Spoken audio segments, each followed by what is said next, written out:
All right. You guys good? I think so. Yeah. Do we have to do that first? Yeah, you have to do that. No, my arm doesn't move that way. Oh, that's right. Okay. I'll do it for you. You does. I was going to say.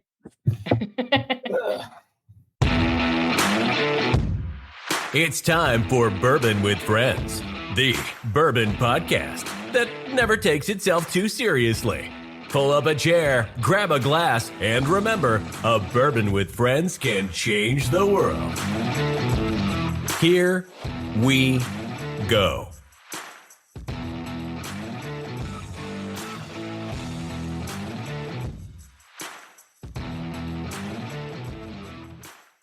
Hey, everybody. Welcome to Bourbon with Friends. Myself, Adrian, and Martin are here to talk about whiskeys from around the world and how a bourbon with friends can change the world. How was your guys' holiday, first and foremost, since we took 2 weeks off to enjoy it? And how are you guys doing currently? Good. It was good, man. Busy, as it always is. If I sound fucking like I sound, it's because I'm sick. So I unfortunately at the end of the holiday season ran myself into a fucking wall. So now I'm just sick as hell. So that's why I sound different for people who are listening. But no, it's really good. I got to actually see Adrian over the holidays. We met up at we did. Yeah, we got to meet up at Journeyman Distillery in Three Oaks, Michigan. Then we went to a place called Beer Church and took a bunch of moonshine shots, which was a lot of fun. It was a lot of fun. From what I remember. But yeah, it was really good. It was really good. Brian, how about you?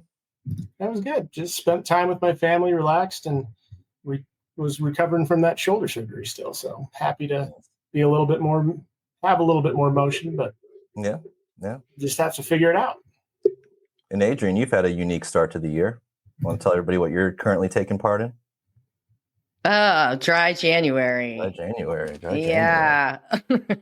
So you'll see a different Adrian tonight. I'm just joking. Yeah, it might be a little different since I'm not drinking any alcohol. I'm not sure. It should be fine. It'll be fine. Less dancing, maybe, but yeah, it'll be fine. Yeah, a little less red in the cheeks, maybe. Yeah. Well, probably a big one. Yeah. Will you get flushed when you drink? Mm-hmm. Oh, really? Yes, she does. Oh, yeah. Really? Why am I never like noticed here, that? right here. It's because you're normally drunk with her. Oh, that's true. Yeah. Like I got drunk story. heat. I get drunk heat vision. I don't see certain things. That's like when the predator gets drunk.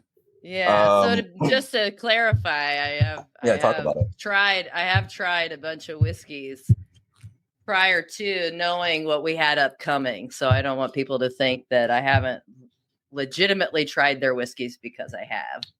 Oh, yeah. Well, absolutely. Can you say you were racing towards the finish line for that one? Yeah, just racing. I like to place first. Brian, first you last. but before we get into it, before we do get into our guests, because I saw where you're going with that, Brian, that was really good. But that was terrible for me. But I do want to talk about how's it feeling doing Dry January? Like, how's your 5 or 6 days in? So how are you feeling? Well, I work at a distillery, obviously, it was a little rough a couple times. You want to drink a cocktail while you're there, or but other than that, it's been fine. Yeah. So I think it'll be fine. Well, the hardest thing is going to be my birthday. My birthday is also in January. That is true. You do have a birthday in January. Yeah. Come on, February 1st. Yeah, but you understand that it's not like you can't take the whole month off and then go hard as fuck as soon as you get back into it. That defeats the purpose. I would agree with that. Because I've done that before. I did Sober October one time, and I took the whole month off, which was hard because my birthday was in October. This is a couple of years ago. And then November, because of the holidays, just went hard.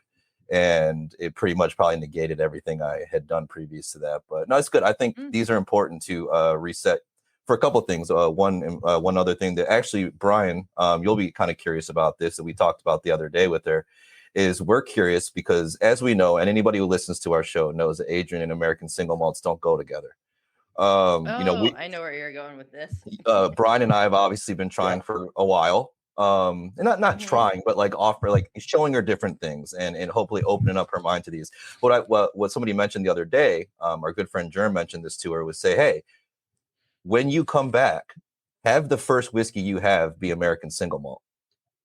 So that way, maybe you can really see like how it affects your palate and how it hits your palate now that you've really reset it and coming on a fresh palate, not off of anything else. So I thought that's kind of an interesting point to kind of do. So I'm actually curious if you do that. I like that.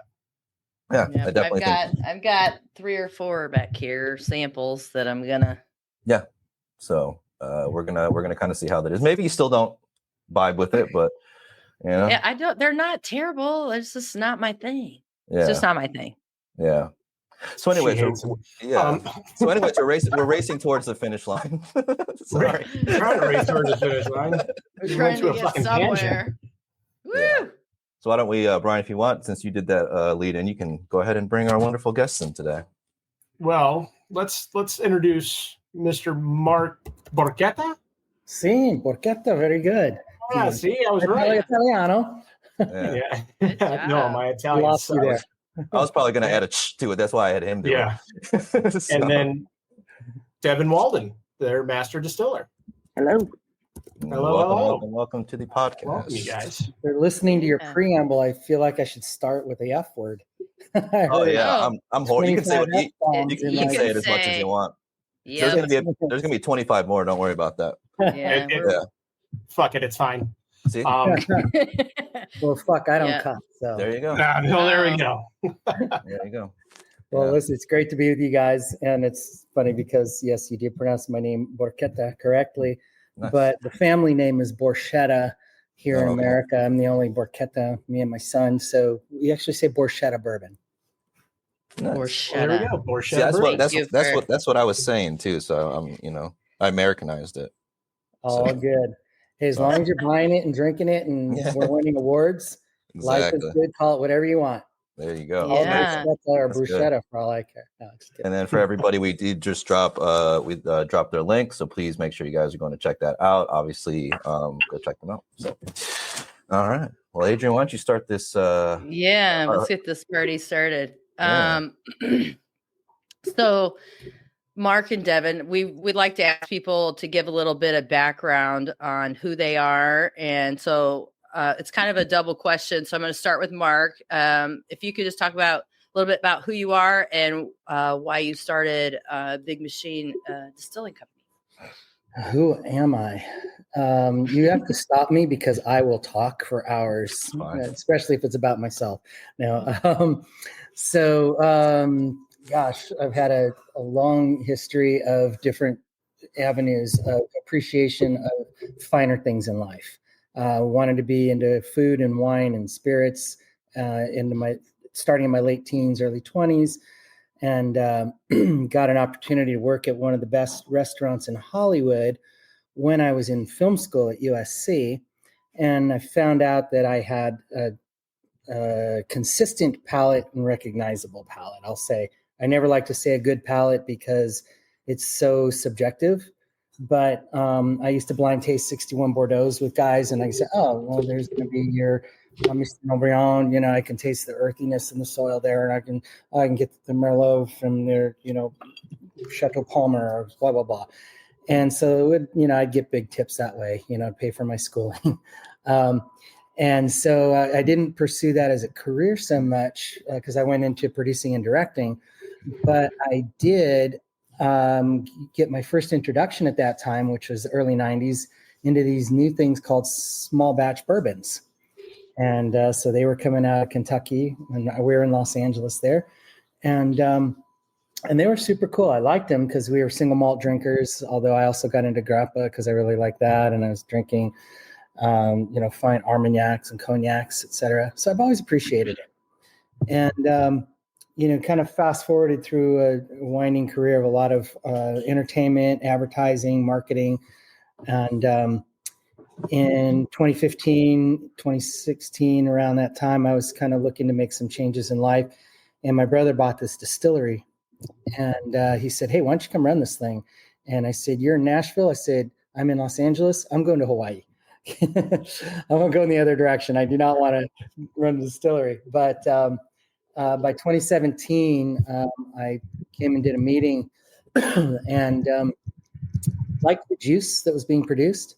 We had some interesting things that we were going to be pursuing.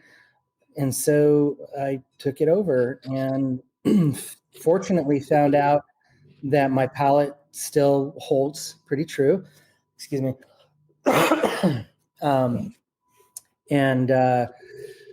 Once we started bottling the bourbon about 5 years ago, I started tasting all the barrels and going through them and picking what would go into the bottles.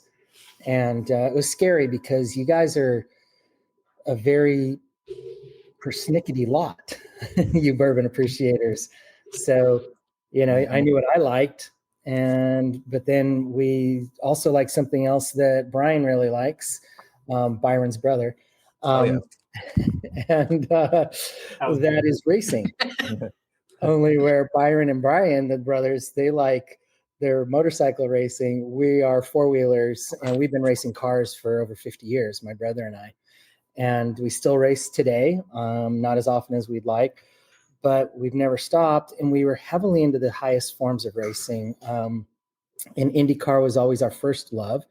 So when we decided to do this bourbon 4 or 5 years ago, and by the way, stop me when you get bored. And if your audience is yawning, I'll try to cut it short. But we said, hey, we're going to do this bourbon and we're going to put our last name on it. It's the first thing we've ever put our name on.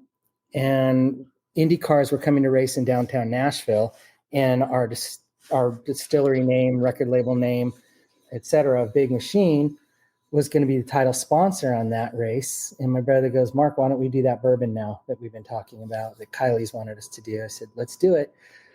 He said, let's tie it into racing. And we found a photo of Indy cars racing at the local fairgrounds speedway in 1911, which is the first year of the Indy 500. So as I try to navigate this backwards, so we decided to put a race car on top. And in honor of and respect to Blanton's, not stealing it, they've got their horses. We said, this is a cool thing. Let's do it. And probably where I really turned off a lot of the bourbon world is we were only making 1,000 bottles, and it's pretty pricey packaging with the box. And we tell a lot about our stories of racing and our connection to racing. So the night before we were releasing, the distributor goes, I need a price. Brian decided to come back. I think I bored him. No, I had a dog that was barking in the background, and I need to put him outside, or I couldn't hear you talk over him barking. Oh, got it. And I'm pretty loud too, so that's a loud barking dog. Small dog. So anyways, I was saying the night before I said, just put it out at $300 a bottle retail. And he goes, you're an idiot. I'm not going to do this. I said, okay, I've been called worse by better. But I said, just figure it out. Come on, we'll figure out how to sell it. And he took like 50 cases, and he hits me up the next day. He goes, you sold out in 2 hours. I said, okay, well, that's a first good sign. At least we paid for some packaging. But will people like it? And, we got mixed responses, of course, because it was a bold move. But we just, again, only 1,000 bottles are going to be made.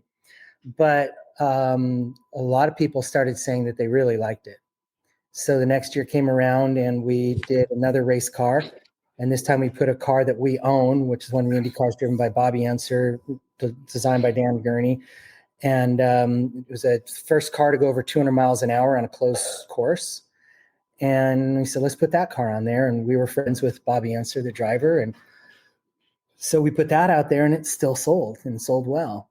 And then we said, okay, let's do a third year. And I said, Scott, call Mario Andretti. He's like, oh, come on. I said, come on, we're friends. Call him. He's one of the most iconic drivers in the world. And Mario goes, I'd love to. And so we put Mario's on there, and also did really well. And we tell our story on the box about how we grew up with these guys and, knew them, and how we raced cars as kids, and pictures of our race cars on the box when we were 10, 12, 14 years old. And so that started the single barrel, limited allocation, cask strength race car series. But then people would call and say, I need that bourbon. I wear this hat. And I swear, since other than when Scott signed Taylor Swift at 14 years old and started his record label, I never get more response to something except when I'm wearing this hat.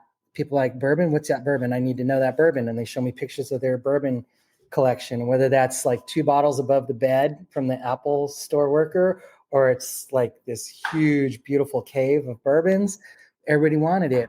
But I felt bad when, the kid at the Apple store says, where can I get it? I said, well, it's down the street, but it's $299. And I see the look on his face. So I went to Kylie, who's my production manager, and I said, we need an affordable bourbon for these people. We're winning awards. They're getting recognition. The juice is starting to be seen as good juice. And so that's when we decided to do our small batch. And we thought, we're all about Nashville. Let's put gold-plated Skyline of Nashville on the bottle and put it out at, $39, $40. And I just went into a liquor store next to my condo downtown and walked in. I said, where's those 14 bottles that were up here the other day? She said, they sold. I'm like, are you kidding me? Like, that's super cool. I said, but you're charging $55. She said, we're downtown. But so it's selling. Proof awards, we just got 90s and 100 on that. We're super thrilled. And on the race car bourbon itself, and I'll end this in a moment, that was the Mario Andretti bottle that we submitted to the Ascot Awards, which garnered a phone call from Fred Minnick going, who are you? And I'm like, well, who are you? You're calling me. He goes, your bourbon just got top 25 out of 1,200 entries and got a double platinum in my Ascot Awards. And I'm like, okay, cool. He's like, I've never heard of you. I said, well, I've never heard of you either. And he said, well, I want to pick a barrel. Knock that ego down a little bit, huh? Yeah. We had a good time. I really liked it. Fred's a good dude. Yeah. And I finally had to ask him after he had me on stage here with some of our super cool people. Like, I was so honored to be on stage, at Greenbriers, Nelson Greenbriers and stuff. And, like, I'm looking around going, wow, these guys are like real. And I'm up on stage with them. And and I said, by the way, how many judges were there? And he goes, 52 blind tasting. I'm like, yeah, that's what I'm talking about. So then I said, now we got to follow it up. And then for the proof awards to come out this last month, and we got 100 there, and other high ratings.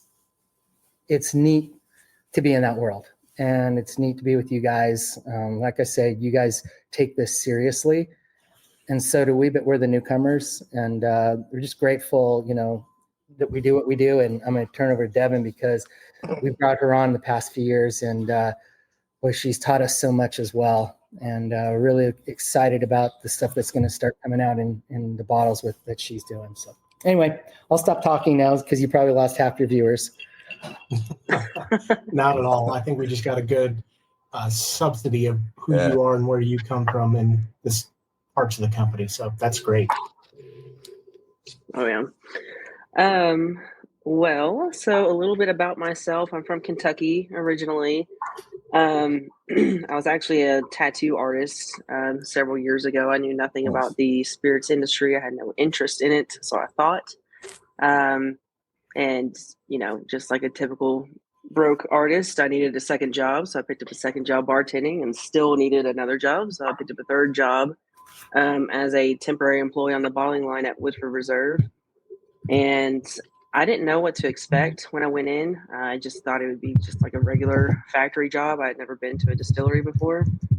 And I fell in love with it. I just thought it was the neatest process and everything, just walking through the distillery on the still floor. And so I was kind of at a point in my life where I knew that I needed to make a decision on a career and really pursue it. And I knew that if I busted my ass there, that I could make it happen. So I got on full time there, and I led their personal selection program for a little while. And then I moved into the distillery I was the first female distillery operator that they had there, actually, which I was surprised until I went in there and realized that most of the gentlemen had been there for probably like 18, 20 years. So I'm not surprised. They didn't have a lot of turnover in the distillery, which is always a good sign. So I worked as a distiller there for a little while, and then I wanted to learn a little bit more about the industry and just how it works. I think that it's great, knowing that you make a great product, but then you have to be able to sell it too, obviously. And I knew that I wasn't going to learn that side of the industry just where I was with Bwfpodcast. So I took a chance and left the distilling for a little while and went to Total Wine and worked as a spirits manager for Total Wine. And that was really interesting just to learn the whole retail side as far as working with distributors and things like that. And I got sent down to West Palm Beach to work in their training store. And while I was there, a very small distillery was starting up in Miami. It's called Tropical Distillers. It's in Alapata, which if you don't know where that is, I always tell people don't look for it. It's not the nice part of Miami, but Tropical Distillers is a great facility, but that's all that's there, unless if you like Cuban food. And I remember walking in, and it was just a big empty warehouse, completely empty. But the owner at the time, he was telling me all the plans that he had for it and all these different things. And I knew that I was dying to get back into a distillery. And I know that in Florida, there's not a lot of distilleries, really. It's not like, the thing like it is in Kentucky and in Tennessee. So I was willing to take a chance, and I hopped on board with them and helped them start up their distillery. I worked a lot with just getting a lot of the equipment put in place and construction and things like that. They still do multiple different spirits, but the main business for them down there was the liqueurs. So I made the Cuban espresso liqueur for them and the lychee liqueur.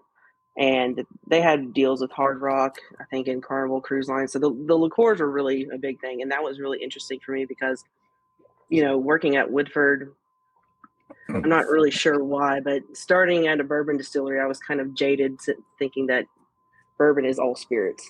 And, working at a distillery in Florida where the primary spirit is liqueurs and people have much more interest in vodka and rum than whiskey, it was really interesting. So it was a humbling experience, and I got to better well-verse myself with the spirits industry in general. But after that, just while working there, I knew that, this is what I want to do. Like, this is my passion, it's my calling. And if you have a passion in the calling, I think that you have to just follow where it makes sense. I tell people all the time, if you want to be an actress, probably make it work in Idaho, but you'd have better luck in California. So I knew that eventually I'd either return to Kentucky or I was open to Tennessee because of the whiskey trail.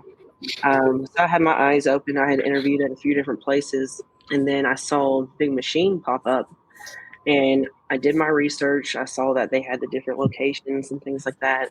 I was able to come up here to Linville and meet the team, meet Mark and Kylie and the team here. And I remember it was like the first time I had felt the same feeling that I felt when I first walked into the still floor at Woodford. I mean, I loved it. There's so much potential here.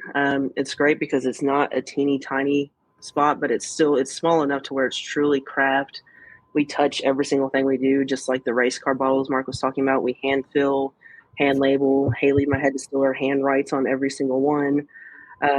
So there's just so much promise out here. And I was thrilled to hop on board with it. So that is how I joined the Big Machine team. Yes. That's awesome. I have so many more damn questions. It's not even funny. And I love how you are very it must be a very well-rounded person.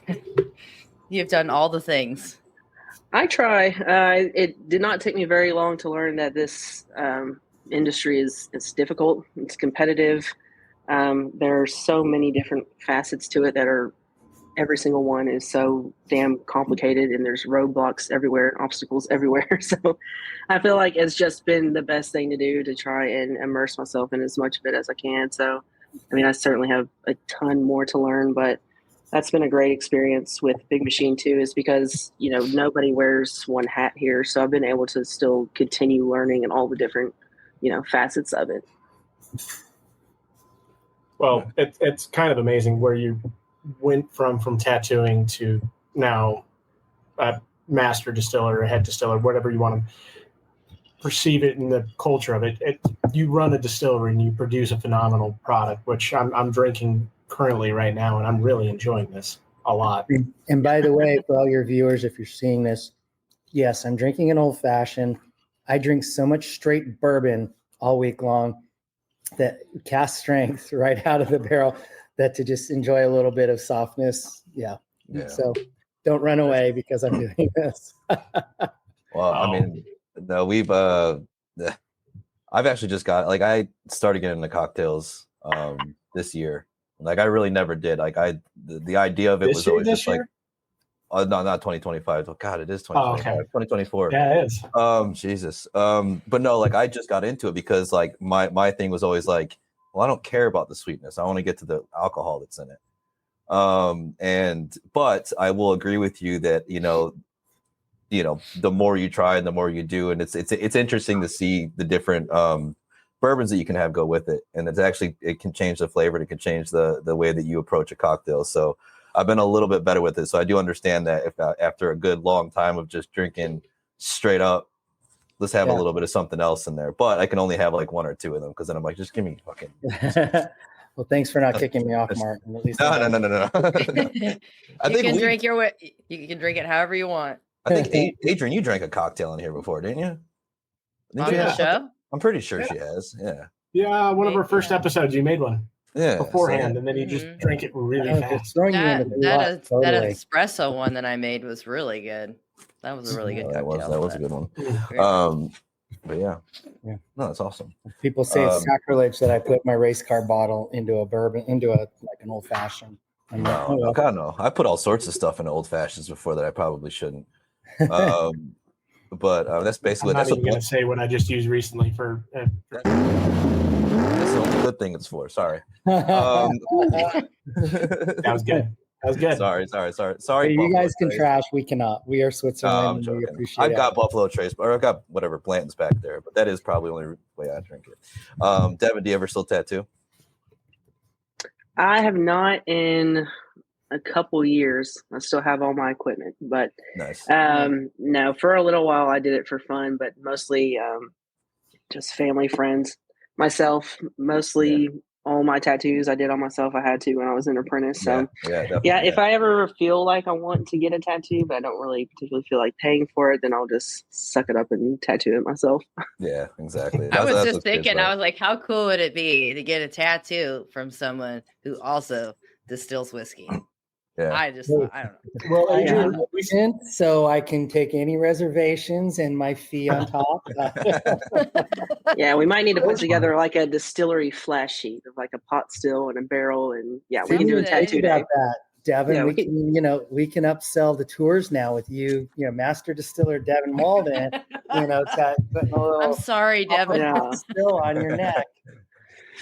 We might need a different permit for that, but maybe a little one. Yeah. Well, Adrian, you have been wanting your first tattoo, so I know I don't have any tattoos. I would like to get a tattoo. I just the starfish right on your eye. I need to break the ice on that. I think once I get one, then I'll be fine. But hey, you just need to go full on Jelly Roll Post Malone. The face is go for it. Yeah. Okay. Yeah. Join a gang. I'm trying to figure out any way I can to get kicked off this podcast. No, it's not. Hey, listen, if I have to do something pretty good. I told Adrian to get tattoos on her face. You said so much worse here. You're fine. Yeah, if Martin hasn't gotten kicked off, you're not getting. You're fine. And I've only sent the F word once. Yeah, I've been edited multiple times on the show, or censored multiple times on the show, so you're fine. So I think I've been censored more than you, to be honest. And that is crazy considering. Well, I gotta say, I love doing these things. You guys are the coolest, and other people should. Thank you. That, but this is fun. I appreciate that. Yeah, but they're all unique too. It is fun to the different ways that you guys all approach it. I mean, I was between two cowboys last week, and I'm going, okay, this is unique. Yeah, because I've never been between two cowboys. Like, ever. You know, I shouldn't have admitted that. I think my wife gave me the same look. See what I mean? Martin, you And I have. didn't You just use don't the word remember. fuck. I just don't remember. It The was word fuck did not come up. Yeah, I think that's Adrian's first tattoo. I've never been between two cowboys. Yes. Yeah.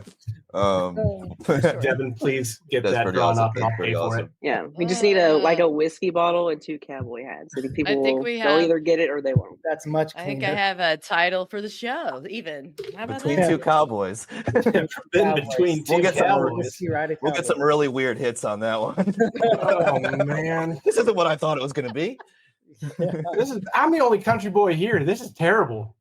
Yeah, he's right. That is I was going to make a joke. I won't go that far. Never mind. I don't give a fuck. You can say whatever. Yeah. But I think we have questions. Yeah. So Devin, I do have another question. I was going to say, who's up? Yeah. I well, forgot. I'm glad I can choose to use 3 different corns. Say that again. So why was there a choice by using 3 different heirloom corns, red, white, and blue? Yeah. So that's a super cool question. So down the road from us, about 5 miles, is this guy who grows corn, and their family's been doing it for over 100 years. And we were looking for, different things to be unique. And it was before I was on board, because I came in, like I said, took it over in 2017. He started the distillery in 2011, a guy named Clay Cutler, who really was a tinker and a craftsman and proved to be quite a good distiller. And there was this idea to come and do red, white, and blue corn. And I think those are Mexican colors. Oh, no, U.S. That's right. Red, white, and blue. So my wife did not like that one. They're also Puerto Rican colors. There you go. Yeah. So he was experimenting with the different corn varietals. And I was walking by the still one day and I dipped my finger in and I went, oh my God, what is this? This is great. So, well, that's red corn bourbon. I said, give me a glass of this or a jar of this to take home. And I'm like, isn't there something like called White Dog, like before he even touches the still or the barrel? And he said, yeah. And I said, maybe one day we'll do this. And so let's see what happens when it hits the oak. And so I just really started following the different colors of corn and what they really brought. The blue corn is a little more sophisticated. And I don't want to say it's like, from a single malt Scotch going down to an Islay or Lowland kind of peatiness, but it is that sort of different palate, where people are going to respect more of the complexity, a little less of the sugars and stuff that comes through. Mm-hmm. The red corn is a people pleaser, and it's got this, I'm calling it a maltiness, but it's really the corn, but it's like a breakfast cereal kind of thing. And some people kind of, snub their nose at that, but no way, it's super cool. And it's kind of like a Jimmy Red, and or it is Jimmy Red.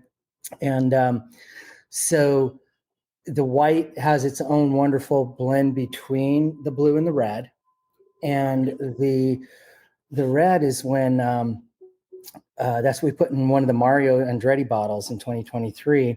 And that's what won that huge award, the double platinum from Ascot. And here's a little funny side story. And, I tell this, maybe I shouldn't, but Fred goes, hey, dude, I want to, do a barrel pick with you. And I'm like, super cool. I said, Kylie, Fred Minnick wants to do a barrel pick, or vice versa. She told me. And I said, great. We had just come back from a trip, and Kylie just came back from Scotland, and she was still hungover and blah, blah, blah. And I said, send him this blue corn and this, and that, and the other, or whatever. She sent it off to him. She calls me and she goes, Fred didn't like any of the barrels. I'm like, that's awesome. She goes, what? And I said, so this guy really pays attention. I'm like, how, arrogant of me. I'd known of the Ascots being cool, but I just didn't know a lot about him because I'm new to this. And so I called him up and talked to him. And I said, I'm going to send you some of my favorites, see what you think. And so I guess he was in Hollywood and he was on the set. And his guy, Danny, walks up and goes, hey, man, I got 3 more barrel picks from Big Machine. He goes, oh, Lord. And he goes, let me taste. And he goes, oh my God, this is amazing. He goes, let me taste the next one. He goes, all 3 of these are awesome. And I told him, I said, well, those are the red corns. And those are really wonderful. It's just a unique thing that brings I don't know. It's just a flavor that I love. And there's still a lot of nuances in there that you get, but the red corn it's great. So now what we do, the small batch is purely a blend of the white and blue corns.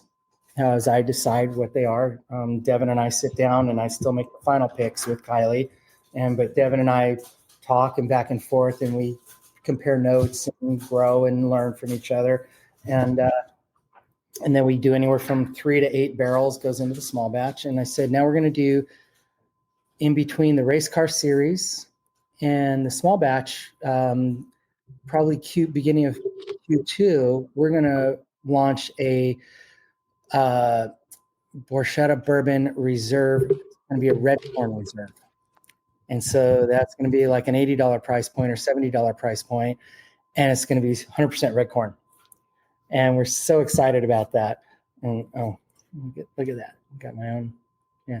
So this is the regular small batch right now. But yeah, so the red corn will be a blend, and it'll be at 100 proof. Don't know that we'll do a bottled and bond, label on it, but it will be 100 proof. And we're super excited about that as well. Yes. Thank you.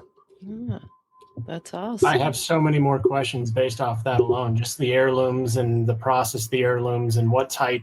I mean, you already answered what type the red corn was, but what type is the white corn and what type is blue corn?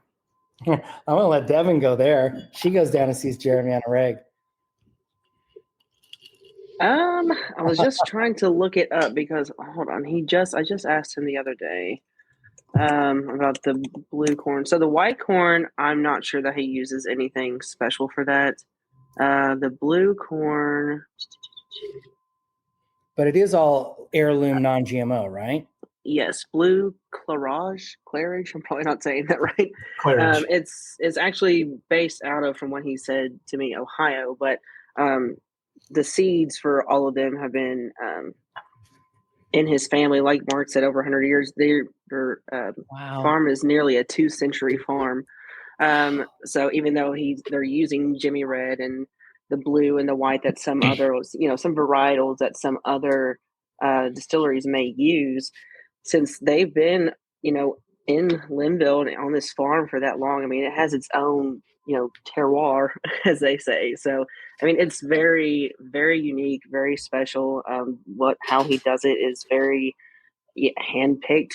I mean, him and his kids, they go through with tweezers and they'll pick out if there's like getting white corn and the blue corn. So, it's stone milled on original stone mills from, I think he said the oldest one he has. Yeah, I think the oldest one he has though is like almost 1800s. So I mean, it's just a ton of rich history there. Well, that's fucking great. I'm coming out sometime and visiting because I want to know more a lot sooner rather than later, probably. So yeah, please do. And then you come over here and you can visit the distillery. You can take the house. I don't care. You just gotta wash the dog. No dogs. No dogs. I care for nobody at this stage of life. Smart. It's smart. He also has an elk farm in the back, so you have to take care of that as well. So. Lord, well, is elk good eating? It's probably one of the best meat you can actually eat. It tastes exactly like buffalo. Yeah. All right. Well, then, just if you can kill it and, do all the stuff to it, then I'll just done. Yeah, you're asking the right dude. Yeah, for real. That's no joke. He's for real. I may run a nonprofit that takes veterans hunting and fishing around the world for free. So he literally did a podcast from like his camper while hunting. So yes, I forgot about that. That's true. Yeah. So he's the right guy to ask. So I know we've I know Adrian, you're already got to try this. I tried it as well. Before like a week and a half, 2 weeks ago, before I got sick, because I'm not really drinking right now because I never really drink whenever I'm sick for some reason. But it's like it's my time to not drink. You know what I mean? Like I take a break sometime. This is my dry time. But I know Brian is. So I don't know, Brian, if you wanted to talk a little about what you're getting notes wise and everything, and then obviously Mark, Devin, if you guys kind of want to go into what we have in our possession. And again, guys, we are drinking the Borchetta bourbon, small batch, Borchetta. Borchetta is Borchetta. the way they say it for the bourbon. Borchetta. Borchetta is the way you say it originally from Italy. There you go. Si, senor. So yeah. So Brian, if you want to kind of go on what you're getting. No, I mean, the nose is very light. I'm really enjoying the nose. It's opening up to a kind of symphony of like a fruit palette, almost. Like you walk into a room and you're getting that. So that's what I'm actually getting off of it. More of the apples, plums, pears, peaches that you would get off of that. A little bit of a higher acidic, like pineapple as well, just right off the nose. And then really like a cinnamon complexity at the almost back end of the nose. But it's bring the cinnamon in because I get that from depending on which blend you have. Yeah. So I can't smell anything right now. I would love to tell you, but it doesn't say it on. I was thinking like the same thing. Can I smell? Yeah. I definitely get cinnamon a lot in ours too. And on the back of your all's bottles, it says there should be a lot. And I don't know if you can see it because it's kind of hard to tell. You have to shine a light up to it. But depending on what letter it says, it probably says W on yours. Yeah, it does say W. Yeah. Okay, so that means that white corn barrels went into that. Okay. That's pretty cool. Also, can I give a shout out to you guys and anybody else who uses synthetic corks? Everyone should use these. Like honestly, I love a good old fashioned cork on something. I love a good old fashioned cork on something, but let's face it, inevitably they can break down, and they end up in the bottle. And I get the nostalgia of it, but I do like synthetic corks a lot more. So shout out. I've had enough nostalgia opening bottles of wine from 1800s. Exactly. Yes. Yeah. So yeah, I've had to do the palate. Yeah, Martin, the palate on this is kind of fun though. I'm getting cinnamon toast crunch right off the bat, and then like a honeycomb too. Like can I drink out of the bottle on your podcast? Yes. Yeah, you can do whatever you want. Your bottle, so sure. Chugs are allowed. Chugs are definitely allowed. I did it on the last one actually when we were talking to Neely family. I think I chugged one of their Hidden Barn things. You did. You did. Well, and again, what we did, you kind of hit on something right away, Brian, which is that you said it's light, and that was kind of where this was going as the first release after the single barrel cask strength, which are my favorite barrels, that go into that. And this was to be an easier drink, at a more affordable price. And the fact that we can go into the proof awards and still get high 90s out of it is super cool. I can see why you got that though, because of the complexity I'm actually getting off of it. It's just not one flavor note. That's where it's going to go. It's light, but then there's so much going on. And that's what I do, when I blend. It's like I hear this and I see that and I smell this. I'm a really weird dude. I have a lot of sensory things, and both Devin and Kylie, I'm entertaining if nothing else when I taste, because they'll look at my notes and they just laugh their butts off because I say the weirdest things. But some of the things that I'll do is I'll say, I got, a cinnamon stick off of this, not a cinnamon ground from a jar, but it's actually cinnamon stick. And maybe it's a little bit moist, and they're like, what in that case? And then like 3-4 months later, I'll be tasting something, and I taste everything blind. That is my absolute rule. Don't you ever tell me what I'm tasting, because I want truth. And if I can't call that truth, then I shouldn't be doing what I'm doing, because I don't know how to turn on the still. I would make Linville a big crater, or downtown Nashville, which would be even worse. But I want to know what I'm tasting at the time. And sometimes Kylie starts shaking her head, and I know it's a good day, because she says, you tasted this 4 months ago and you said something about cinnamon sticks. And I'm like, okay, cool. And again, that may not mean that it's good in other people's opinion, but at least I'm consistent and you know what you're getting. No, 100%. It is very consistent. It's very relaxed on the palate, and it does have a very long finish. Yes. Which I'm really surprised about with a lower percentage bourbon at 80 proof. It's kind of crazy to get that. There's always going to be cinnamon notes for me in bourbon. To me, you can go as basic as just saying that vanilla, cinnamon, oak, which always cracks me. But also, I want to say it cracks me up when people say oak as a tasting note, because it's like it's been fucking oak for a certain amount of time. Great job. But you can taste oak. Yeah, it's like cool. But what I really enjoy about like is the how pronounced the cinnamon note is, and I agree the cinnamon toast crunch. It's almost like if you would have told me that this was like Amarana finished or something like that, I would have maybe believed you, because I'm like, they've got such a cinnamon. I mean, it's such a pronounced cinnamon toast crunch note on that. Gosh, Martin, literally, as I was tasting this and smelling this, so I also then have to get kind of past a little bit of the smoky meats part of this. It's almost like a salami smoky meatness and a weirdness that I always say is a little bit of pumpkin, and they're like, "What are you talking about?" There's a little bit of raw pumpkin. And I think I'm nuts, but I'm like, I'm sorry, I get a little bit of that.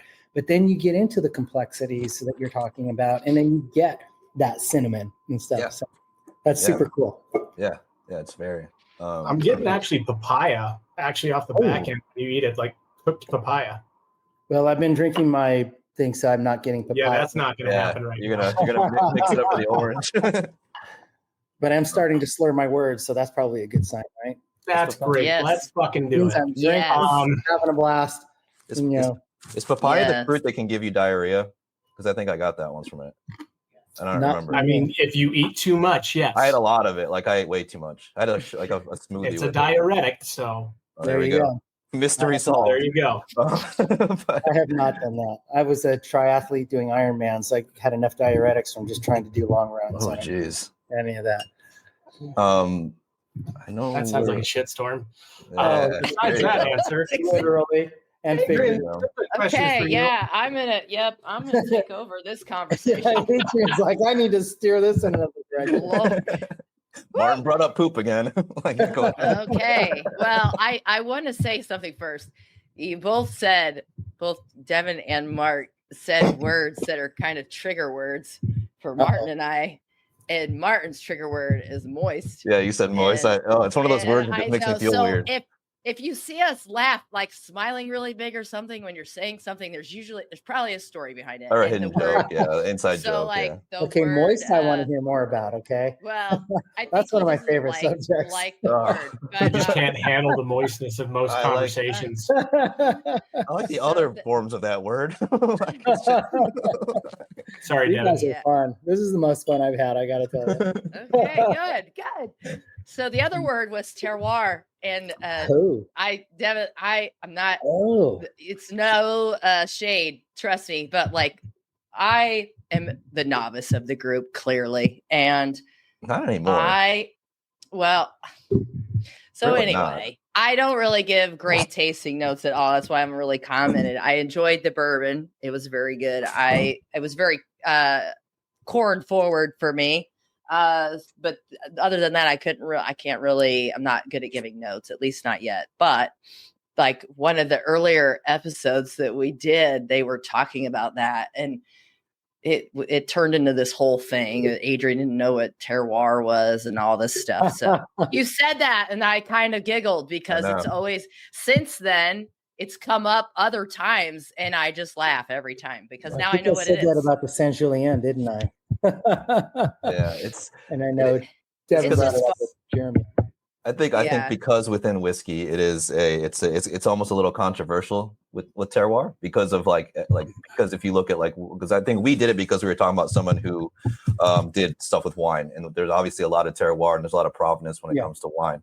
Yeah, well, it was the Rolling Fork guy. That's right. It was the rum guys. Yeah, that's right. He went and did something in France somewhere, did something. I don't know. She's the one with the memory. We just sit here and look.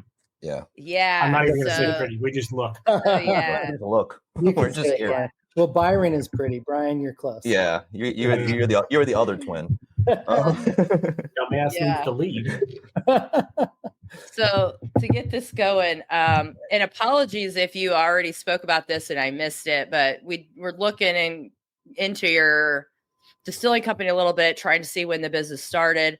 For us, there was a little bit of conflicting information. One place it looked like 16 years, another place it looked like maybe 10.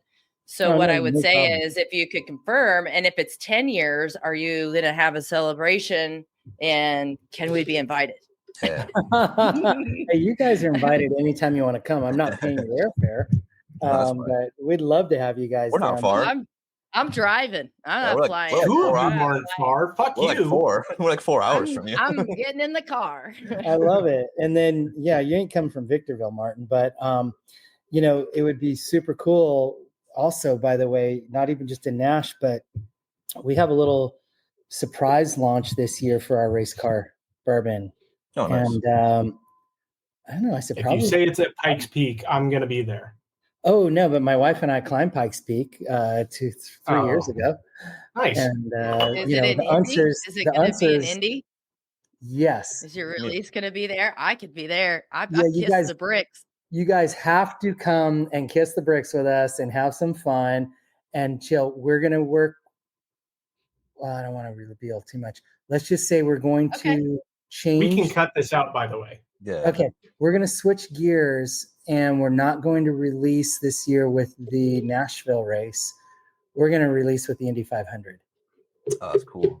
Heck yeah. So we're so excited about this, man. Yeah, we're so excited about this year's release of the race car series, because we now are going to do every year. And for the listeners, we'll never do more than 2,000 bottles a year of the race car. Now, I picked the barrels, and there's 14 to 18 barrels a year that go into the race car series, because it's cast strength and it's whatever the Angels leave behind. Mm-hmm. We don't put a drop of water. I don't blend that. And there's 15-gallon, barrels there. I have one that was 148 proof. And it tasted so good. They said, "Hey, that 150 proof you did?" I said, "I've never done that." They said, No. You picked 150 proof. And I said, "Blind taste me on this." And they put 3 in front of me. And I said, "These are like, okay, I'm going to say this one's like 124. And they said, 125. I'm like, all right, this one might be a little more like a 132. They said, yep, 132. And I said, and this one's probably the same, like a 132. And they said, no, it's 148.8. I said, you're kidding me. It was so smooth. So anyway, that was a little aside. But I pick all these different barrels. The thing that's unique every year is not the flavor profile, because 14 to 18 different unique barrels going in every year. What's unique is the identification, so like, Blanton's has their different series of the racehorse, which is super cool. We have a different car every year and a different driver featured, and our story is super cool. So this year, again, we're super excited about the packaging that we're doing and what it's going to be about. And you guys are 100% invited. Come see me at the Indy 500. We'll hook you up. You can't be in the pagoda with us because that's a little rough. But we can kiss the bricks together. We're going to be doing maybe the whole week worth of launch activities up there, and would love to have you guys there with us. Okay. That's awesome. Fantastic. I have a few friends who race, so I'll just reach out to them and I'll just stay in their pets. Who's that? I'm not giving away those names during a recording. Well, I will talk to you after this is done. You have the ability to edit. I don't. That is also true. I am a retard. And Joe does the editing, so I don't want to give him too much work right now. But once we're done, you can tell me who you know, because I know every driver. I know more than half the drivers on the grid. Oh no, I guarantee you know them. I just don't want to do it right now because that means Joe has to edit more. I hear you. Well, you gotta. Okay, send me your number or something, and I'll just tell you when the recording's done. Oh, okay, cool, super cool. Yeah. And in the backstage area. So now, we talked a lot of whiskey. Like, we talk a lot of whiskey on the show, and I love it. I love getting nerdy, but we do have like a little break in the specific whiskey questions, at least. And I'm going to set it up, and Brian, you're going to ask it, but I do have to set it up because that's sort of what we do. So when we first took over Bourbon with Friends, we haven't always been the original host of the show, but when we took over this show, we decided to come up with some kind of question that was kind of off the wall. Just to kind of throw things off a little bit. Good, I love that. So basically what happened is the day before we had our very first recording, Adrian was pumping her gas at the gas station and was accosted by a squirrel. It was holding a gun. It stole her car, drove it to Kentucky, dropped the car, and then ended up in Tijuana. I don't know how all that happened, but it was insane. Then none of that is. The exact same thing happened to me. That's correct, so right? Weird. It's probably the same squirrel. He's just You're out probably there. Drinking this. Yeah. I'm a shameless marketer, by the way. But none of that is true. Basically, we don't even know why we came up with this question. So basically, we asked a question that's related to a squirrel. It could be anything. It's just to kind of have fun with it. We always get very interesting answers, but I change the story every single time. We don't even know what the original reason why we picked this is at this point because I've told so many lies. So go ahead, Brian, ask your question. Yeah, no, he's right. We have no idea why this is, but this is going to be for both of you guys. So Devin, Mark, see what answers you guys come up with this. Devin, I'm not really sure how much into racing you are, but we can go into scooters if that works or something. Scooters? There's racing scooters out there. Racing, but I'm definitely more into racing than scooters. I can tell you that. Yeah. I know. I was like, you'd be surprised. Those things are fucking nuts. You should have said tattoos. Like, hello. The speed of tattoo guns? That's just. But that's your comfort zone, Adrian. We got to get Devin out of her comfort zone. That's true. Yeah. All right. The squirrel will be enough. Trust me. No, it would seem. If a squirrel was able to drive a race car, what type of race car would it be, and how would its tail fit in the car? Mm-hmm. I'm so glad you asked her that. See? Oh no, this is for both of you. Oh yeah, you get this question too. Now you get it from me. Take a chug again, Mark. Yeah, let me down this. Here, let me go straight from the race car bottle now. There you go. So if a squirrel is going to drive a car, what kind of car would it be? Yeah. And how would its tail fit in the car? This is good. Oh my God. Who makes this? Some company. Someone. You know. I don't know. So you asked me a question like that, I'm probably going to say like a teddy buggy on Mario Kart. Oh, okay. See, that makes sense. See, that still works. That's a good question. That's a good answer. I love that. That's a really good answer. I would have asked you what kind of tattoo a squirrel would get. That's what I would have asked. Well, we didn't know that prior to that. I'm getting a squirrel tattoo, interviews I looked at both of you. Not once did it say that you were a tattoo artist in any other interview. Otherwise, we would have asked that question. Oh, there would have been a I'm never telling anyone ever again.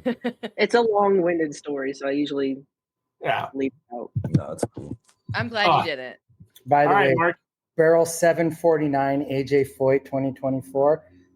This shit is good. Whoever picked this, Devin must have picked this one, not me. Devin, great job. That's good. Great job. All right. Yeah. Do I really have to answer that question, Brian? Oh, you do. This must have come from Byron. Yeah. That dick. All right. That dick. If a squirrel were to drive a race car, what car would it be and how would his tail fit in there? See, my mind always goes to IndyCar, but it wouldn't be that because there's no way he'd get those other two legs. That's a tight seat. Okay, NASCAR has Adrian. Poor Adrian. She's like, what am I getting into? She's heard worse. She's way worse than this. What the hell? Okay, a race car from a squirrel. Oh my God. I didn't hear this part on your podcast that I listened to. You have to go through the whole podcast. It's okay. I don't listen to them either. Yeah, I haven't actually ever listened to an episode. Not the whole thing. I pay for everything. I do it all. I just show up. Not through the whole thing. Squirrel would drive a race car. Shit. It would be a pedal car because squirrels are nutso. So it'd be like, and then the tail would be hanging out the back to help it steer. Like a rudder almost. Yeah. It's like a leopard has a really long tail. That's how a leopard can turn so quickly because of the ballast that comes from a leopard. So that's what it would be, a pedal car with the tail hanging out as the ballast at like 0.3 miles an hour to help it navigate the course. 0.3 miles an hour. Let me drink some more of this straight stuff. Go ahead, Adrian. You were saying that the name AJ Foyt about that bottle. So do each of your race car bottles have a driver associated to them? Did I miss that from earlier? You missed it. You were tuned out because I just drone on and you're like, when is this guy going to stop fucking talking? So yeah, every year, what makes this unique isn't the barrels because I've got 8-year-old barrels, 4-year-old barrels, 6-year-old barrels, 9-year-old barrels that are coming here, 15s, 53s. And what makes these unique from year to year is the car that goes on top. So this one is AJ Foyt. And if I had the box here, but I don't at the moment because they got moved to my office this morning, oddly enough. So with AJ Foyt, I mean, I've got a picture in the box of me and AJ when I was 12 years old at Ontario Motor Speedway. He had just won the race, and there's AJ and myself in the winner's circle together, with a photo. And we're good friends with his sons, Larry and Anthony. So we talk about the legacy of AJ and what a motherfucking badass he was.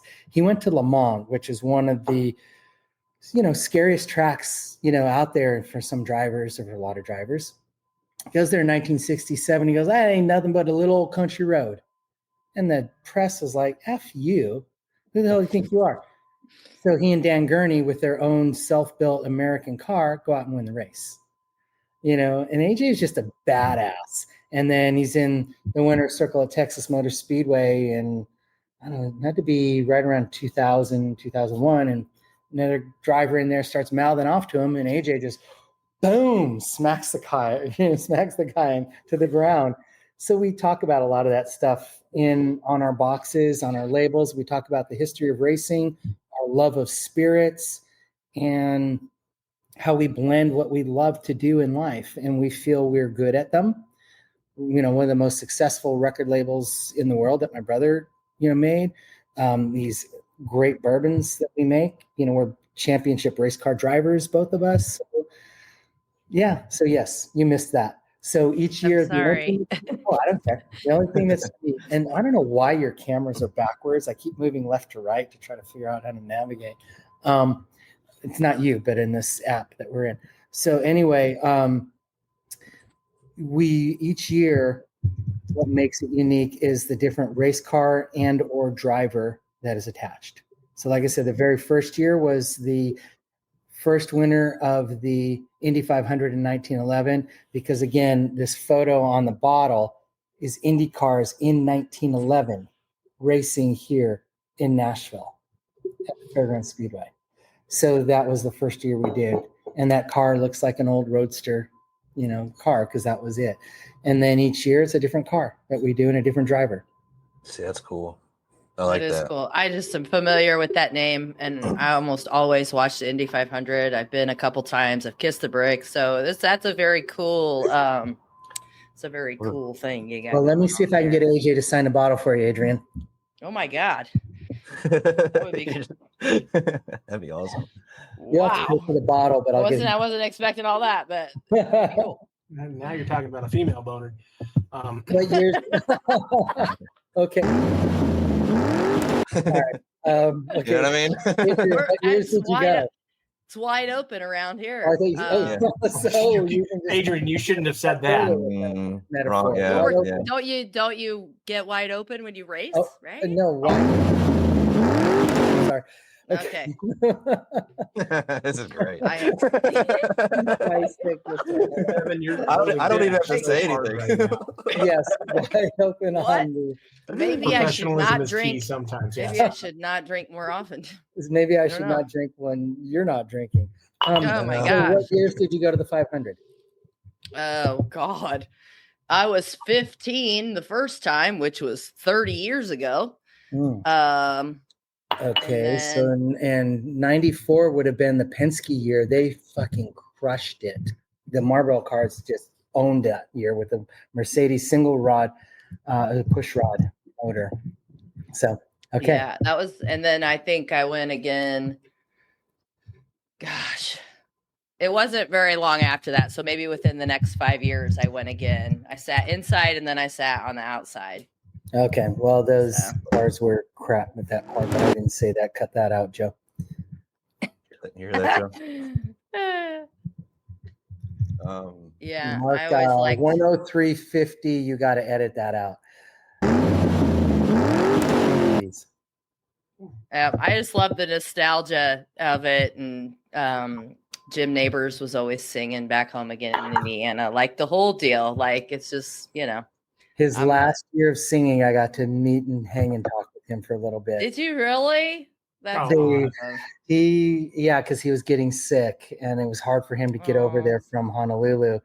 And he was just the nicest, sweetest man. And when he stopped singing it, it was just heartbreaking. Although the guy from the local hockey thing sings it now, and he's got a great voice. But it's a fun thing about tradition. And Florence Henderson used to sing "God Bless America" every year, and then she said, "They're not bringing me back next year, Mark." And I'm like, oh, yeah. But traditions change, and hopefully the milk will never change. And they drink in the winner's circle. Yep. Yeah, lots of fun tradition there. Not go too far down a rabbit hole. Haven't we gone down every wrong rabbit hole already, Martin? Come on. We've gone down a lot of holes. Let's go down another one. What is the Kiss the Bricks thing? I'm not familiar with it. So there's bricks at the finish line at the Indianapolis 500 Speedway, and you can you get down on your hands and knees and you kiss the bricks when you win. Oh, okay. So what happened? Let me give you 30 seconds more on that. It's called the Brickyard because the original track, which is 2.5 miles long, this oval track is 2.5 miles. That's a big track. Yeah, it was made of brick. Literally, it was bricks. I guess 2.1 million bricks is the number. And so when they finally realized bricks are not going to hold up, they said, let's go to an asphalt, but let's preserve 3 feet of brick right at the start finish line because Brickyard, a yard of bricks are what's left. Got it. It's super cool. It comes from the outside, it goes across the track all the way down into the infield of the speedway. And what happened when NASCAR started driving there, I think it was 1994, Dale Jarrett won the race and he went down and he kneeled down and he kissed the bricks. And so that became a tradition the last 30 years, kissing the bricks. Okay. Yeah. And I did a tour and I visited the Hall of the Hall of museum Fame. there, Hall of Fame. Yep, the Hall of Fame Museum. And I kissed I got a picture of me kissing the bricks. Anyway. Yeah, Martin, it would just be you on your knees primarily. It's fine. Yeah. I didn't know. I didn't know that was. I didn't know what it was. I thought it was a euphemism for something. No, you guys. But I think we do have one final and our favorite question. To be fair. Yes. Yeah. So I hope it's not about squirrels. No, this one's not squirrels. This one's a little more heartfelt. I would say. So, Ryan, do you want me to do it or? No, I want Adrian to do this one. This seems appropriate. It does seem appropriate. Adrian, take it away. Yeah. Okay. So this is like Martin said, this is our most favorite question that we ask on here. While we do get a little wild on here sometimes, feral. we are very sentimental folks. We love our friends and we very much value the people in the whiskey community. So we like to ask everybody what your favorite memory is associated to whiskey. It could be anything. I mean, it could be from something to do with when you were a kid and remembering older adults in your family and something along those lines. It could be any spirit also. It doesn't have to be whiskey. So whoever wants to go first, we'd love to hear from both of you. Dun, dun, dun, dun. Dun, dun, dun, dun, dun, dun, Devin? I don't know. It's I don't know. I have so many good memories. It's been such an interesting last several years. I think probably my favorite, just off the top of my head, I don't want to hold this up too long, but I worked pretty closely with Elizabeth McCall at Woodford, and when she was the master taster, whenever I got the position in the distillery, she was so happy for me, and she was such a great support mentor for me. I remember finding her and talking to her about it, and she signed a bottle for me, and I still have it to this day. And it's like, congratulations, can't wait to see you in the distillery. So cool. Something as simple as that.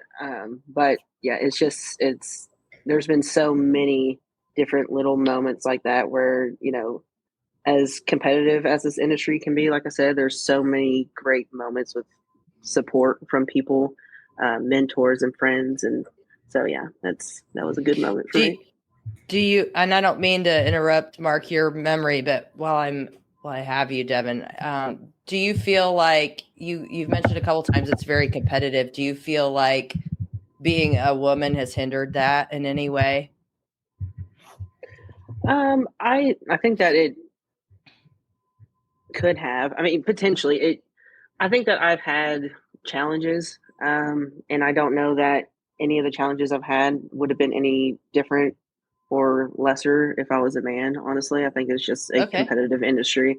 I've definitely faced some, sexism, I'd say, but I don't think that it's anything specific to this industry. I think, unfortunately, it's something I could have experienced anywhere. So I've actually personally, even though I know that so many people have had negative experiences, for the most part, I've actually had a really positive experience with the community.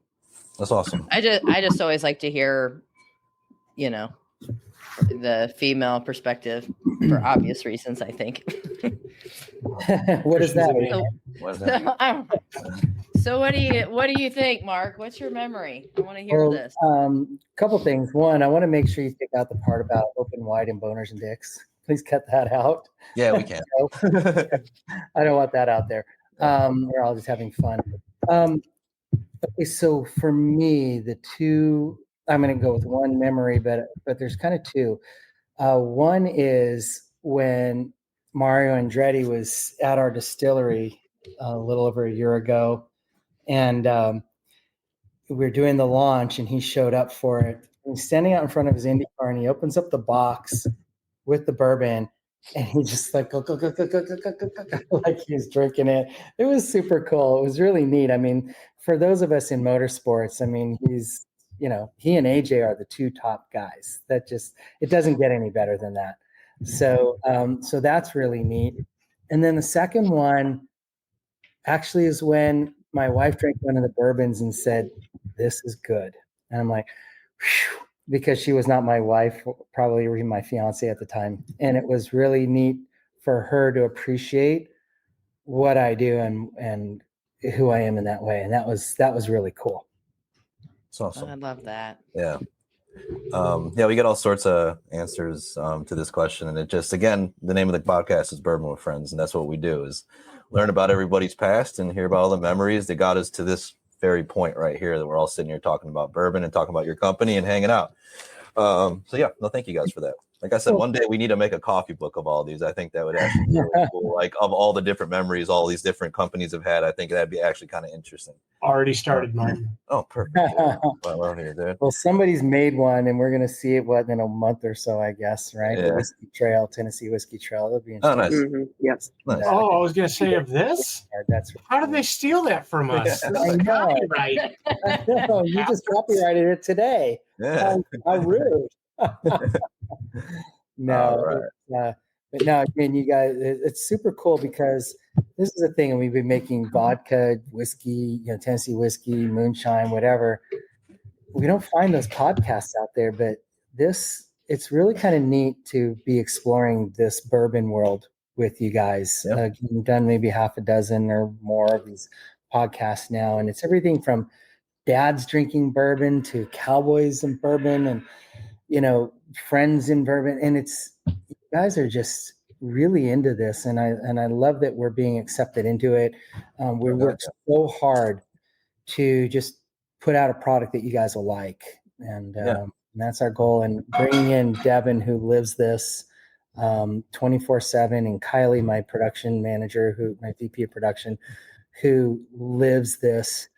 They're better than I am at it. I'm just fortunate to have a good palate and have, kind of be at the number one seat to make the decisions, but then also to be validated when we get those hundreds and those double platinums. And so that these two will keep working for me and not go, I can't wait till he retires, so that they respect what I do and that they're willing to work hard for the leadership that I provide. And, being invited on by you guys and stuff it's super cool. We appreciate it. No, absolutely. Cool. Absolutely.